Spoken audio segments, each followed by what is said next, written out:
The story begins with Jean Runcandle, a young man deeply lost in thought. His mind wanders to the legacy of his lineage, a clan of renowned swordsmen who control half the world with their unmatched martial prowess. This clan, the Runcandle family, is known for producing sword masters blessed with extraordinary talent and physical strength. Their dominance in battles, plunder, and conquest seems almost unquestionable. Jean reflects on a world where only the strong survive, a harsh reality that fuels the clan's actions. Jean himself is the youngest son of this infamous family. He recalls a pivotal moment from his childhood, the selection ritual. This event determines a child's destiny in the clan, and Jean had chosen Barisada, the patriarch's legendary sword, signaling that he was fated to lead. His elder brother, Daytona Run Candle, had found his choice intriguing as Barisada symbolized power and authority. At the time, everyone believed Jin's future would be nothing short of glorious. But reality turned out quite differently.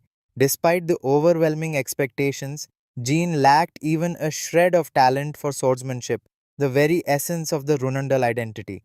This shortcoming earned him scorn and ridicule, with people calling him the disgrace of Runandle. No matter how hard he trained, he remained far below even the clan's average skill level. The whispers and judgments followed him everywhere. He was without question the least talented run candle in history. One day, while practicing alone with a wooden sword, Jean found himself interrupted by two of his older brothers, Daytona and Daytona Run Candle. Daytona sneered at him, mocking his aimless attempts. Daytona joined in sarcastically, suggesting Jean might be waiting for his special sword to unlock his potential. They taunted him relentlessly, implying that he had no future and was clinging to a foolish dream. When Jean ignored them, Daytona grew impatient and kicked him, causing Gan to stumble backward. As he cursed under his breath and reached for his sword, Daytona teased him further, waving a stack of papers in front of him. Basic swordsmanship theories Jean had been studying in secret. Daytona mocked his efforts, tearing into the idea that studying theory would make up for Jin's lack of natural ability. When Jean pleaded for the papers to be returned, Daytona took things further, breaking Jin's wooden sword in half. He argued that wasting time and resources on someone like Jean only fostered worthless hope. Despite Jin's protests, Daytona ripped the papers apart, dismissing Jin's struggles as futile.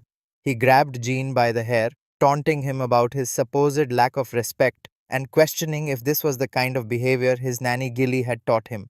Jean insisted that Gilly had nothing to do with the matter, but his defiance only fueled Daytona's cruelty. Smirking, Daytona suggested that perhaps it was time for a lesson in manners from his elder brothers. Daytona and Daytona's taunts hung heavy in the air as Jean faced their relentless ridicule, powerless to fight back against the overwhelming weight of their expectations and scorn. Jean Runcannel reflects on the torment he endured from his older brothers and his lifelong struggle with mediocrity in a clan where talent was everything.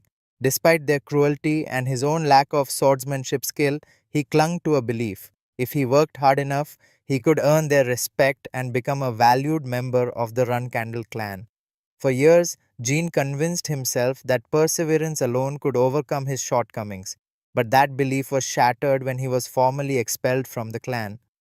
At 25, Jean found himself kneeling outside the clan's doors, his fate decided.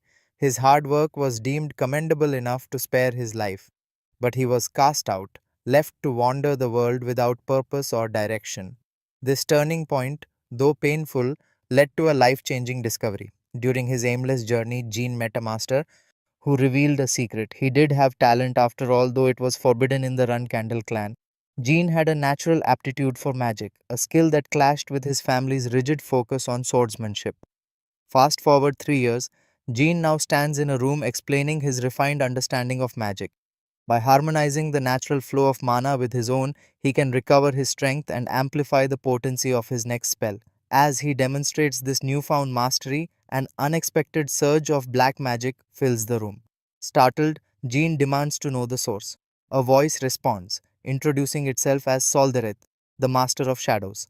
Soldereth claims to be a supreme being of darkness, offering Jean a contract. If Jean agrees, he will gain unimaginable spiritual power and immunity to all curses. Jean feels an oppressive chain tightening around his heart.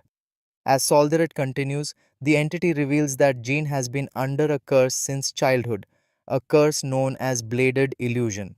This curse suppressed his talent with the sword, an affliction especially cruel for someone born into the Runcandle clan.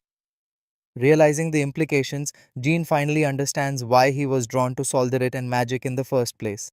Solderit assures him that no curse will harm him any longer and declares Jean as his contractor. As the chain around Jin's heart shatters, Solderit leaves him with a declaration. Jean Runcandle will become the magic swordsman of the century.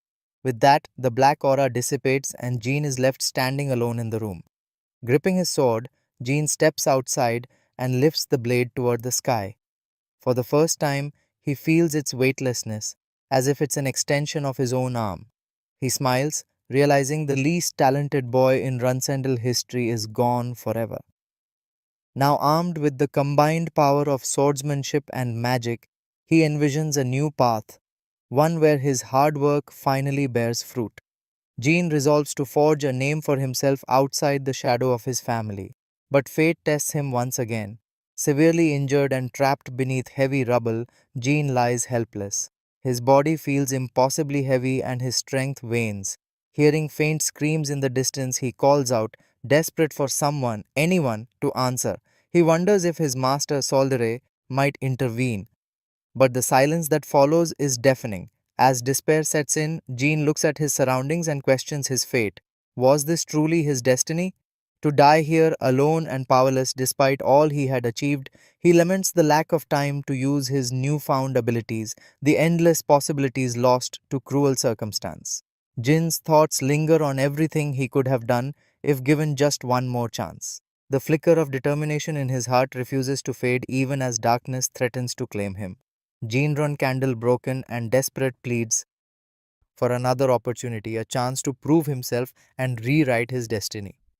As the darkness surrounds him, the scene shifts abruptly, pulling him back to his childhood. He finds himself sitting on the ground surrounded by familiar faces from his clan.